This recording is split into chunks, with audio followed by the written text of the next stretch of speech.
फिर रही थी, परंतु उसे अभी तक कहीं से भी दाना नहीं मिला था। हल्की बर्फ की सतह के नीचे उसे कुछ दाने मिल जाते हैं। मामा चिड़िया एक सूखी हुई लकड़ी लेती है और दाने के ऊपर से बर्फ हटाने का काम शुरू करती है। काम मेहनत का था, क्योंकि दाने के ऊपर बर्फ जमी हुई थी। आखिरकार मामा चिड़िया को सफलता मिल जाती है, उसे वो दाने मिल जाते हैं। मैंने कर लिया, मैंने अपनी बेटी के लिए दाना ढूंढ लिया। खुशी खुशी मामा चिड़िया वो दाना लेकर अपने घर पर जाती है। मम्मा, आपके पंख थक गए होंगे, इतनी ठंड में कैसे उड़ लेती हैं आप? बेटी, अपने बच्चों के लिए मम्मा पापा को ये सब कुछ करना पड़ता है। आप बैठें और ये दाना खाएं, और मैं जाकर हरियाली तोती से कुछ सूखी लकड़ियां मांग कर लाती हूँ। आज रात हम आग जला लेंगे, क्योंकि ठंड बढ़ गई है।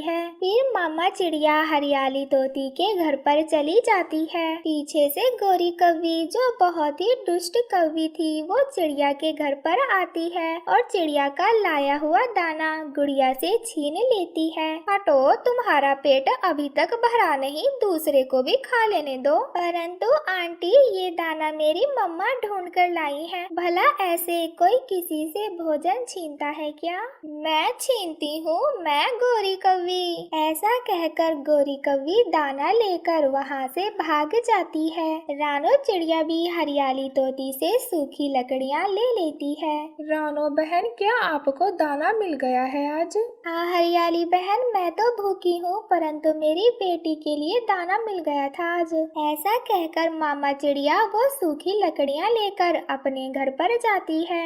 मम्मा, उस कौवी ने मेरा दाना भी छीन लिया और मुझे मारा भी। कौन? वो गोरी कौवी? हाँ मम्मा, वो मेरा दाना छीन कर ले गई है। रुको तुम, मैं अभी जाकर पूछती हूँ उससे। गुस्से में मामा चिड़िया उन कौवों के घर पर जाती है। खा ले मेरे जग्गू बेटे, पेट भर कर खा ले, ये दाना मैं छोटी चिड़िया की बच्ची से छीन कर लाई हूँ। मम्मा मम्मा, क्या चिड़िया आंटी आपसे डरती हैं? वो तो बहुत कमजोर चिड़िया है, मुझे देखते ही अपना रास्ता बदल लेती है। इतने ही देर में चिड़िया भी वहाँ पर आ जाती है। मैं रास्ता बदल लेती हूँ, क्योंकि मैं तुम्हारे मुंह लगना नहीं चाहती, और तुम समझती हो कि मैं तुमसे डर गई। खबरदार, आज के बाद जो मेरे घर आई तो मैं तुम्हें छोड़ूंगी नहीं। वाह रे छोटी चिड़िया, तू तो बहुत बोलने लगी। चुप कर कर अपने घर पर चली जा, वरना मेरा कालू पति आ गया तो तेरे पंख ही तोड़ देगा। बेशरम कौवी, मेरी छोटी बेटी से दाना छीनते हुए तुम्हें शर्म नहीं आई? मेरा जग्गू भी तो भूखा था तो जाकर भोजन ढूंढो, बड़ी आई काली कलूटी। ये कहकर रानो चिड़िया गुस्से में वहाँ से चली जाती है। गोरी कौवी तो गुस्से में लाल पीली हो रही थी। तभी उसका पति कालू कौवा भी घर पर आ जाता है। गोरी, क्या बात है, बहुत गुस्से में लग रही हो?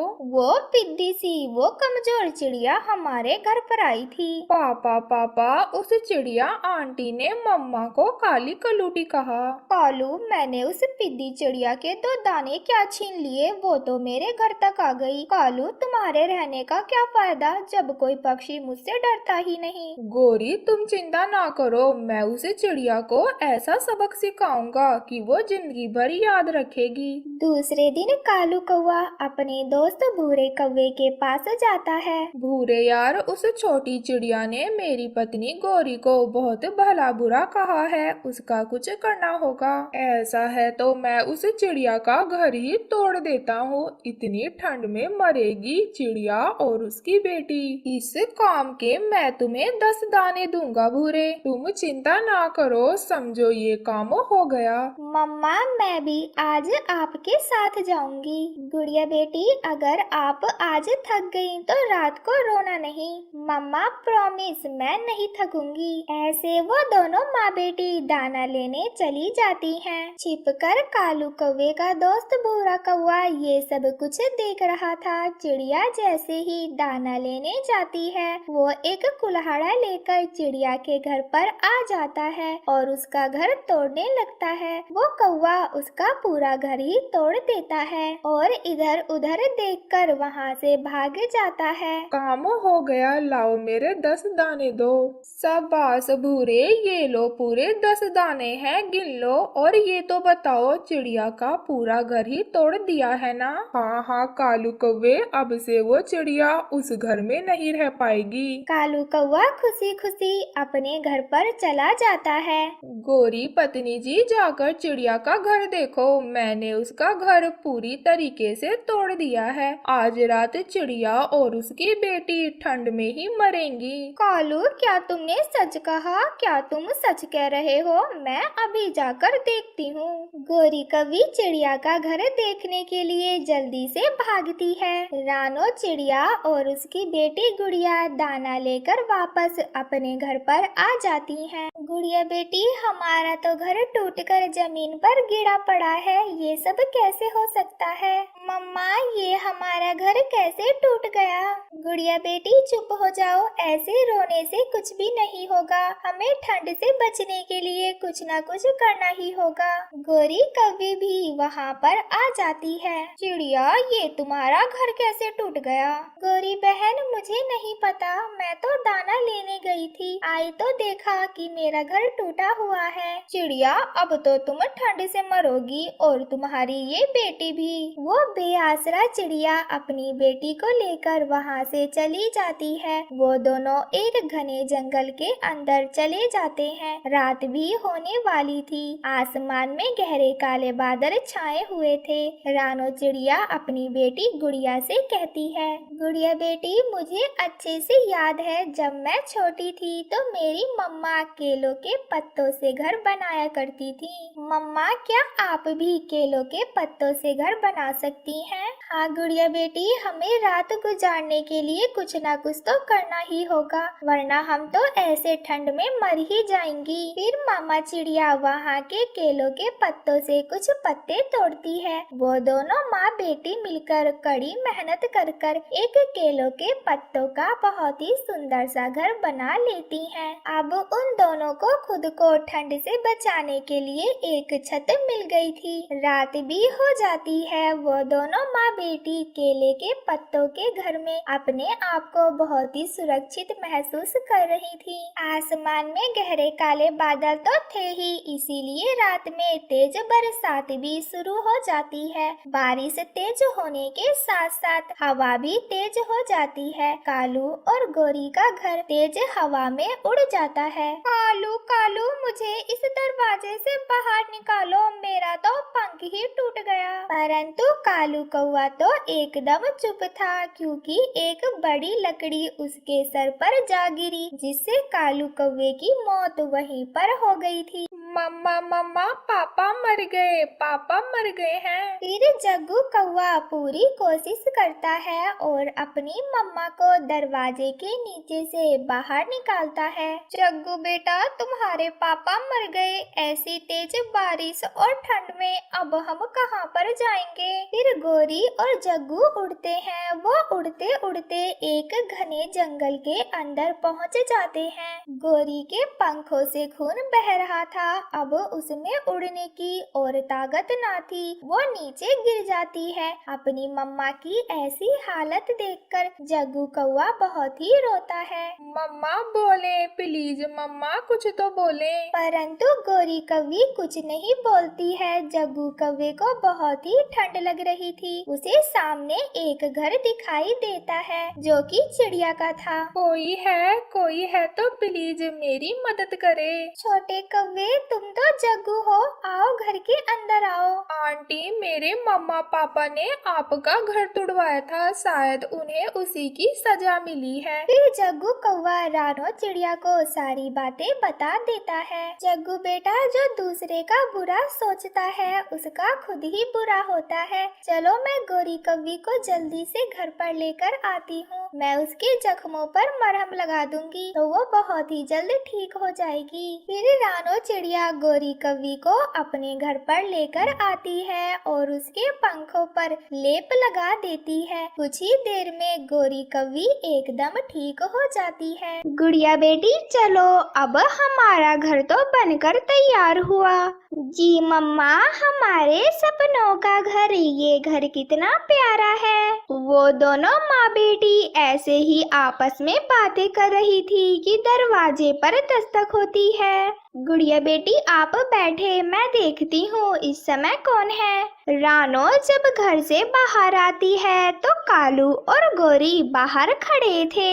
आप दोनों इस समय यहाँ पर, सभी ठीक तो है? नहीं रानो, कुछ भी ठीक नहीं। हमारा घर टूट गया। मैं और गौरी इसके मायके गए हुए थे। आए तो हमारा घर टूटा हुआ था। इतनी रात को अब हम कहाँ जाएं? रानो, क्या आज रात के लिए तुम हमें अपने घर में रहने दोगी? रानो प्लीज, आज रात के लिए हमें यहाँ पर रहने दो। हम सुबह होते ही यहाँ से चले जाएंगे। अगर ऐसी बात है तो घर के अंदर आ जाओ, परंतु सुबह होते ही घर का काम शुरू कर देना। हाँ हाँ रानो चिड़िया, हम सुबह होते ही अपना घोंसले का काम शुरू कर देंगे। फिर वो सब रानो चिड़िया के घर के अंदर आ जाते हैं। रानो चिड़िया, एक नेकी और कर दो, मुझे बहुत जोरों की भूख लगी है, कुछ खाने को दे दो। गौरी बहन, ये ले आलू के पराठे खाएं, आज मैंने आलू के पराठे बनाए थे। फिर गौरी और कालू आलू के पराठे खाते हैं और वो सब सो जाते हैं। अगली सुबह रानो चिड़िया मुंह अंधेरे ही उठ जाती है, जबकि कालू कौवा और गोरी कौवी अभी तक सो रहे थे। कालू भैया, गोरी बहन उठे, सुबह हो गई है, जाकर अपना घोंसले का काम शुरू करें। रानो, मैं अभी बस उठने वाला ही था। वो ना मैं कल दूसरे जंगल सफर कर कर आया हूँ ना, इसीलिए थोड़ा थक गया था। तुम जाओ, मैं अभी गोरी को उठाकर यहाँ से चला जाऊंगा। फिर रानो चिड़िया अपनी बेटी गुड़िया के साथ भोजन की खोज में निकल जाती है और कालू फिर से सो जाता है। और ऐसे ही दोपहर हो जाती है और कालू कौवे की आंख खुल जाती है। गोरी उठो, देखो कितनी दोपहर हो गई है। हमें जाकर अपना घोंसले का काम भी शुरू करना है। कालू, कितनी अच्छी नींद आई है इस घर में। रानो चिड़िया ने कितना नरम नरम घोंसला बनाया है, मजा ही आ गया। गोरी, ऐसा घोंसला बनाने के लिए मेहनत करनी पड़ती है, जो तुम कभी करती नहीं। कालू, मैं तो कुछ और ही सोच रही हूँ।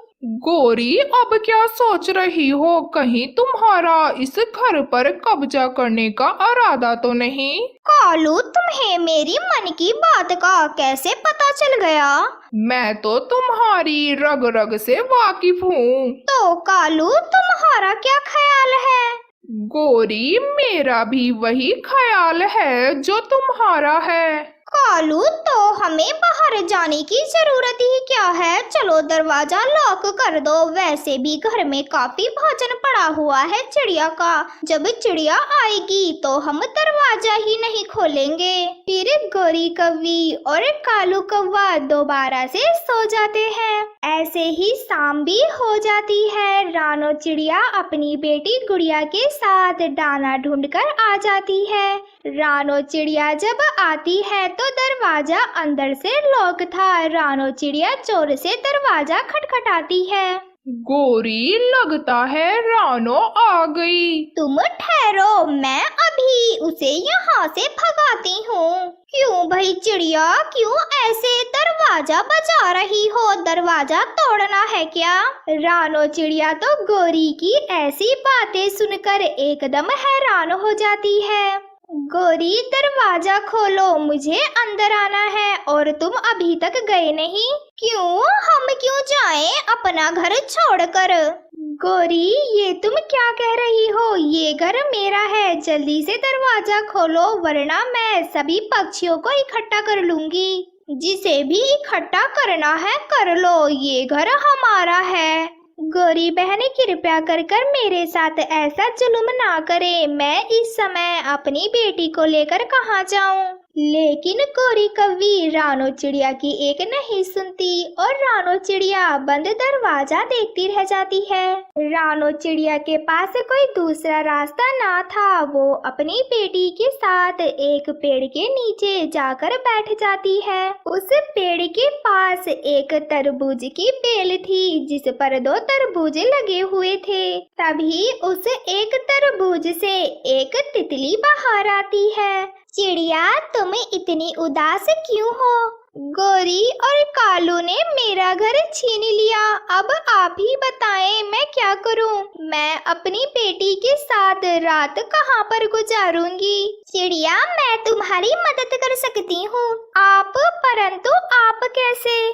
चिड़िया, अगर तुम चाहो तो मेरे साथ जो तरबूज है तुम उसमें अपना घर बना सकती हो। तितली रानी, मैं एक तरबूज को अपना घर कैसे बना सकती हूँ? चिड़िया, मैं भी इस तरबूज के घर में रहती हूँ। ज्यादा सोचो ना और इस तरबूज के घर में रहने लगो। मुझे तितली रानी की बात मान लेनी चाहिए, वरना मैं इतनी रात को अपनी बेटी को लेकर कहाँ जाऊंगी। फिर चिड़िया उस तरबूज के घर के अंदर चली जाती है। उस घर के अंदर तो चिड़िया और चिड़िया की बेटी को बहुत अच्छा लगता है। अगली सुबह रानो चिड़िया अपनी बेटी गुड़िया के साथ दानों की खोज में निकल जाती है।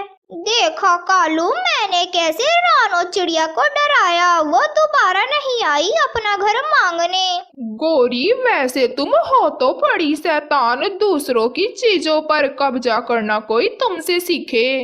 गोरी, चलो अब कहीं से भोजन ढूंढ कर लाएं। रानों का जमा किया हुआ भोजन तुम तो एक ही दिन में चट कर बैठ गई। कालू, तुम मेरे खाने पर नजर ना रखा करो। वैसे ही मैं कितनी कमजोर होती जा रही हूँ। वो दोनों भोजन की खोज में निकलते हैं और भोजन की खोज करते करते वो उसी पेड़ के नीचे आ जाते हैं जहाँ रानो चिड़िया का तरबूज का घर था। गोरी की नजर अचानक से रानो चिड़िया पर पड़ती है। कालू, वो देखो, रानो तरबूज के घर में रहती है। गोरी, तुम्हें चैन क्यों नहीं आता? आखिर तुमने रानो के घर पर कब्जा कर लिया। अब और क्या चाहिए तुम्हें उससे? गोरी को रानो का तरबूज का घर बहुत ही पसंद आया था। उसका तो मन कर रहा था कि वो रानो चिड़िया से ये घर भी छीन ले। गोरी, देखाई उस रानो चिड़िया को। कालू, अब मैं तुम्हें क्या ही बताऊं उस तरबूज के घर के बारे में। अब तो मुझे वही तरबूज का घर चाहिए। गोरी, तुम्हारा कहीं दिमाग तो खराब नहीं हो गया? मैं तुम्हारी इसमें कोई मदद नहीं करूँगा। कालू, तुम्हें मेरी मदद करनी ही होगी। वैसे भी वो घर हम दोनों का होगा और रानो चिड़िया को ये घर मिल जाएगा। परंतु गोरी, रानो कभी नहीं मानेगी। कालू, तो हमें कौन सा उसका घर मांगना है? हमें तो बस कब्जा करना है उसके घर पर। परंतु गोरी, वो कैसे? कालू जी, वो सब आप मुझ पर छोड़ दो। कालू, अब जल्दी चलो, मुझसे ज्यादा इंतजार नहीं हो रहा है। आज रात मैं उस तरबूज के घर में ही गुजारूंगी। फिर वो दोनों तरबूज के घर की तरफ निकल जाते हैं। रानो चिड़िया, जल्दी मेरी बात सुनो, बहुत जरूरी बात है। और रानो चिड़िया गोरी की आवाज सुनकर घर के बाहर आ जाती है। अब क्या बात है? अब क्यों आई हो मेरे पास? रानो, मैं तुम्हें ये बताने आई हूँ कि हरियाली तोती की तबीयत बहुत ही ज्यादा खराब है और तोता कह रहा था कि वो अपनी आखिरी सांसें गिन रही है। गोरी की बातें सुनकर रानो चिड़िया अपनी बेटी गुड़िया के साथ भागी भागी हरियाली तोती के घर पर जाती है। गोरी, इस बार रानो चिड़िया खामोश नहीं बैठेगी। तुम बाज आ जाओ अपनी हरकतों से। जब रानो हरियाली तोती के घर पर पहुंचती है तो हरियाली तोती एकदम ठीक थी। हरियाली बहन, क्या हुआ है तुम्हें? रानो, मुझे तो कुछ नहीं हुआ। मैं तो अच्छी भली हूँ तुम्हारे सामने। गोरी ने एक बार फिर मुझे धोखा दे दिया। क्या हुआ रानो? मैं तुम्हें बाद में बताऊंगी, अभी मुझे जल्दी से जाना होगा। फिर रानो चिड़िया अपनी बेटी गुड़िया के साथ जल्दी से वहाँ से उड़ती है। गोरी और कालू, तुम दोनों घर के अंदर कैसे घुसे? चलो निकलो यहाँ से। वो तो अब हम यहाँ से नहीं निकलेंगे, जाओ और जाकर ले लो अपने पहले वाला घर। रानो चिड़िया वहाँ से खामोशी से चली जाती है। ये रानो चिड़िया इतनी खामोशी के साथ कैसे चली गई? इसने तो कोई शोर भी नहीं किया। गोरी, मुझे तो लगता है कि रानो की खामोशी हमें ले डूबेगी। तुम कभी कोई अच्छी बातें ना निकालना मुंह से, जैसी काली शकल वैसी बातें भी करते हो। फिर रानो चिड़िया अपनी बेटी गुड़िया के साथ अपने पुराने घर में रहने लगती है। इन दुष्ट कौवों ने तो फिर से रानो का घर छीन लिया, मुझे इन्हें अच्छा सबक देना पड़ेगा। फिर तितली उनका तरबूज का घर तोड़ देती है। हाय कालू, मैं मर गई, मैं दबकर मर गई, हमें तो किसी बुरे काम की सजा मिली है।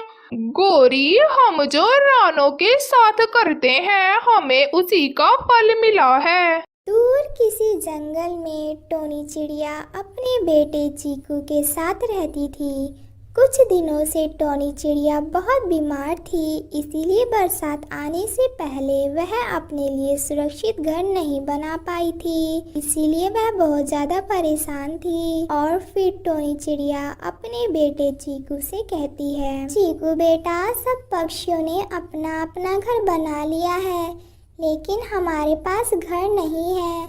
अगर बरसात शुरू हो गई तो हम क्या करेंगे? अम्मा, आपने तो मुझे घर बनाना सिखा ही रखा है। मैं आज से ही अपना घर बनाने का काम शुरू कर देता हूँ। लेकिन चीकू बेटा, तुम एक बार दूर बर्फीले पहाड़ पर जाओ, वहाँ एक पक्षी रहता है, छमछम नाम है उसका, बारिश का पक्षी है। तुम जाओ और उससे पूछ कर आओ कि बरसात कब से शुरू होने वाली है। मम्मा, जो पहाड़ पश्चिम की तरफ है। हाँ चीकू बेटा, वहीं रहता है बरसात का पक्षी। फिर चीकू बर्फीले पहाड़ पर छमछम नामी पक्षी से बरसात के बारे में जानकारी लेने चला जाता है। चीकू तो बहुत खुश था, क्योंकि आज वो पहली बार इतने लंबे सफर पर जो जा रहा था, उसे उड़ने का बहुत शौक था। उसने नया नया जो उड़ना सीखा था। चीकू तो बहुत तेज उड़ता है, वो थकता भी नहीं है। और फिर चीकू जल्द ही बर्फीले पहाड़ पर पहुंच जाता है। चीकू इधर उधर देखता है, लेकिन उसे तो वहाँ कोई पक्षी दिखाई नहीं देता। वो बहुत ज़्यादा निराश हो जाता है और ऐसे ही बैठा हुआ था कि वहाँ एक पक्षी आ जाता है। छोटी चिड़िया के बच्चे, तुम यहाँ क्या कर रहे हो बर्फीले पहाड़ पर? मैं यहाँ बरसात का पूछने आया था छमछम अंकल से, लेकिन मुझे तो वो कहीं भी नहीं दिखाई दे रहे। ये सुनकर वो पक्षी हंसने लगता है। छोटे पक्षी, मैं ही छमछम हूँ, लेकिन तुम अकेले आए हो इतनी दूर से। तुम्हारे मम्मा पापा नहीं है क्या? मेरे पापा वो तो तभी मर गए थे जब मैं अंडे से बाहर भी नहीं आया था, और मेरी मम्मा कुछ दिनों से बीमार है, इसी कारण हम अपना घर भी नहीं बना सके। मम्मा बहुत परेशान थी, इसीलिए मम्मा ने मुझे आपके पास भेजा है कि बारिश का पूछ के आऊं कि बारिश कब आएगी। छोटे पक्षी, मुझे बहुत दुख हुआ सुनकर कि तुम्हारे पापा इस दुनिया में नहीं और तुम्हारी मम्मा बीमार है। लेकिन उससे भी बढ़कर मुझे इस बात की परेशानी हुई है कि तुम्हारे पहाड़ों वाले जंगल में तो बरसात कल से ही शुरू हो जाएगी और तुम्हारे पास घर भी नहीं है। बस ऐसा ही सुनना था कि चीकू तो रोने लग जाता है। अब हम क्या करेंगे? मम्मा तो पहले ही बहुत परेशान थी, अब हम कहाँ जाएंगे अगर बरसात शुरू हो गई तो? चुप कर जाओ छोटे पक्षी, मैं तुम्हारी जरूर मदद करूँगा। तुम ऐसा करो, अपनी मम्मा को लेकर जंगल के बीच में जो बड़ा पेड़ है, तुम उसके पास जाना, वो तुम्हारी मदद जरूर करेगा।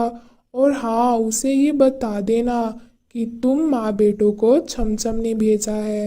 ये सुनकर तो चीकू बहुत ज्यादा खुश हो जाता है। आपका बहुत बहुत धन्यवाद छमछम अंकल, मैं अब जाता हूँ वापिस, मेरी मम्मा मेरा इंतजार कर रही होंगी। जाओ जाओ बेटा, लेकिन मेरी बात याद रखो, कभी भी मुसीबत में घबराते नहीं, हमेशा डटकर मुकाबला करते हैं। और फिर चीकू खुशी खुशी वापस घर लौट जाता है।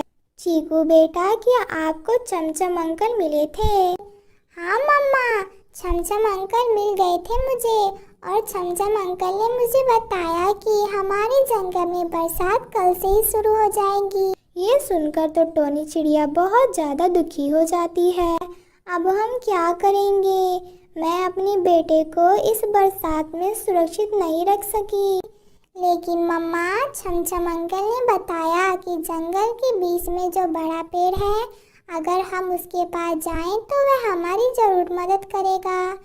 क्या सच में चीकू बेटा? फिर तो हम आज ही उस पेड़ के पास जाते हैं। कालू जी, इस बार तो मुझे बहुत मजा आने वाला है, क्योंकि पहली बार होगा जब हमारे पास सुरक्षित घर है और टोनी चिड़िया मरेगी बारिश में। गोरी, अब की बार तो तुम्हारे मन की मुराद पूरी हो जाएगी, क्योंकि टोनी चिड़िया बीमार होने के कारण अपना घर जो ना बना सकी। लेकिन अगर तोता या कबूतर ने उसे अपने घर में रख लिया तो तुम क्या करोगी? इस बात की चिंता तुम ना करो, मैंने उन्हें बोल दिया है कि अगर किसी ने टोनी चिड़िया को अपने घर में रखा तो गोरी से लड़ाई बन जाएगी उनकी। मम्मा, आप टोनी आंटी से हमेशा गुस्सा क्यों रहती हैं? वो तो सभी की मदद करती हैं।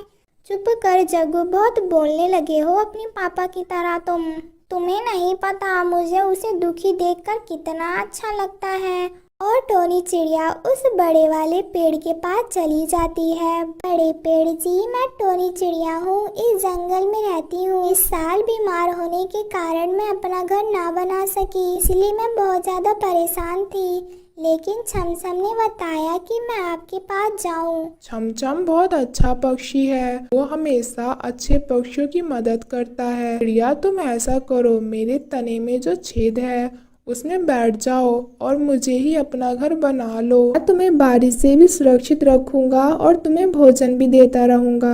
ये सुनकर तो टोनी चिड़िया बहुत ज्यादा खुश हो जाती है। और फिर रात हो जाती है। टोनी चिड़िया और उसका बेटा उस पेड़ के छेद से उस पेड़ के अंदर चले जाते हैं। वहाँ तो उन्हें ढेर सारा फल मिल जाता है। वो माँ बेटा वो फल खाते हैं और सो जाते हैं। अगली सुबह हो जाती है। वह मौसम देखने छेद से बाहर निकलते हैं। आसमान में गहरे बादल छाए जाते हैं और बादल जोरों से गरजते हैं। वो बेटा, बारिश आने वाली है, अगर बारिश शुरू हो गई तो हमारा बाहर निकलना मुश्किल हो जाएगा। हम नदी से पानी पीकर आ जाते हैं, मुझे तो बहुत ज़्यादा प्यास लगी हुई है। माँ बेटा नदी की तरफ चले जाते हैं। रास्ते में उन्हें गोरी कौवी और कालू कौवा मिल जाते हैं। जरा ऊपर आसमान में तो देखो कैसे बादल छाए हुए हैं। ये देखो हमारा घर कितना सुरक्षित है। इस बार तुम क्या करोगी? अब तो तुम बारिश में ही भीग भीग के मर जाओगी। गोरी बहन, मैंने हमेशा अच्छे काम किए हैं, इसीलिए भगवान भी मुझे कभी अकेला नहीं छोड़ेंगे। जंगल के बीच जो बड़ा वाला पेड़ है उसने मुझे आश्रय दिया है अपने तने में, और ढेर सारा भोजन भी है वहाँ पे। मैं तो बरसात के दिन वहीं गुजारूंगी। ऐसा कहकर टोनी चिड़िया वहाँ से नदी की तरफ चली जाती है। गोरी, तुम्हारी सारे अरमानों पे तो पानी फिर गया, उसे तो बहुत सुरक्षित जगह मिल गई है, अब तुम क्या करोगी? कालू जी, मैंने क्या क्या सोच रखा था कि टोनी चिड़िया हमारे पास आएगी, हमारी मिन्नतें करेगी। अब तो कोई उपाय आप ही सोचें। गोरी, मैं पूरे जंगल में आग लगा सकता हूँ, तो वो बड़ा वाला पेड़ क्या चीज़ है? फिर कौवा बड़े वाले पेड़ के पास जाता है और उस पेड़ में आग लगा देता है। कालू जैसे ही आग लगाता है वहाँ पर टोनी चिड़िया आ जाती है और फिर साथ ही तेज बारिश भी शुरू हो जाती है। तेज बारिश से वो आग तो बुझ जाती है। कालू, क्यों इतना जलते हो तुम मुझसे? जितना दिमाग तुम दोनों पति पत्नी मेरा बुरा चाहने में लगाते हो, उतना ही दिमाग तुम किसी और काम में लगाओ तो तुम्हारा फ़ायदा ही हो जाए। लेकिन कालू वहाँ से भाग जाता है। छोटी चिड़िया, तुम जल्दी से मेरे पेड़ के अंदर आ जाओ। इस बार मैं उनको अच्छा सबक सिखाऊंगा।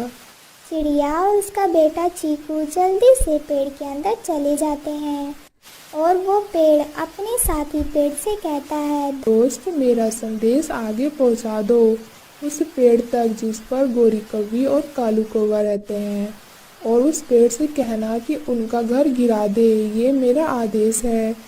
फिर वो तुरंत उस पेड़ का संदेश दूसरे पेड़ को दे देता है और धीरे धीरे ये संदेश उस पेड़ तक पहुंच जाता है जिस पर गोरी कौवी और कालू कौवे का घर है।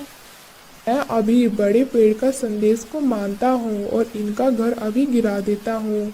और फिर वो उनका घर गिरा देता है। हे भगवान, मैं तो मर गई। भगवान हमें किस कर्मों की सजा दे रहे हैं। हमने जो टोनी चिड़िया का बुरा करना चाहते थे, भगवान ने हमें उसी का फल दिया है। केवल बारिश है, हवा भी नहीं, मगर फिर भी हमारा घर उड़ गया। अब तो हमें टोनी ही बचा सकती है। फिर वह टोनी के पास जाते हैं। टोनी, हमने तुम्हारा बुरा चाहा, मगर भगवान ने हमें उसकी सजा दे दी। हम तुम्हें बेघर देखना चाहते थे, मगर हम खुद ही बेघर हो गए। टोनी, हमें माफ़ कर दो और बारिश रुकने तक तुम हमें आश्रय दे दो। भगवान ने तुम लोगों की गलती की सज़ा दे दी। तुम लोग बारिश रुकने तक यहाँ पर आराम से रह सकते हो। फिर वो सब मिलकर एक साथ खुशी खुशी रहने लगते हैं।